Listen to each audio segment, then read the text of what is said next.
Kienet il-Gazzetta The Times li talbet lill-Uffiċċju tal-Prim Ministru biex jaddila kopja tad-dokument tal-Kabinett dwar it-trasport pubbliku, imma Lorenz Gonzi irrifjuta.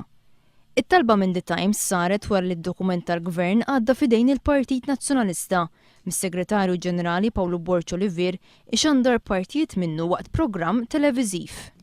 Għandek għawek id-dokumenti għak konta tajla qabel, id-dokumenti tal-Kabinett. Id-dokument ġividin mux għedin nitkelmu id-dokument li l-Kabinet iddiskuta xi 6 folji huwa memorandum sħiħ illi jittratta dak kollu illi din ir-riforma kienet tfittex fil-viżjoni tagħha. Ftit jiem wara Pawlu Borċ Olivier iġġustifika l-fatt li d-dokument tal-Kabinett għadda fideħ għaliex fi kliemu kollox sar bl-approvazzjoni ta' Lorenz Gonzi. L-ewwel nett ħadtu miegħi bl-awtorizzazzjoni tal-Prim Ministru. Inti taf x'qed bl-awtorizzazzjoni tal-Prim Ministru. Dak dokument privileġġjat. Bl-awtorizzazzjoni, issa ngħidlek x'inhu Inti taf x'qed tgħid. Jiena ħadtu bl-awtorizzazzjoni tal-Prim Ministru. Ħafna opinjonisti raw din il-mossa bħala konferma li aktar ma jgħaddi żmien aktar qed tispiċċa distinzjoni bejn gvern u partit.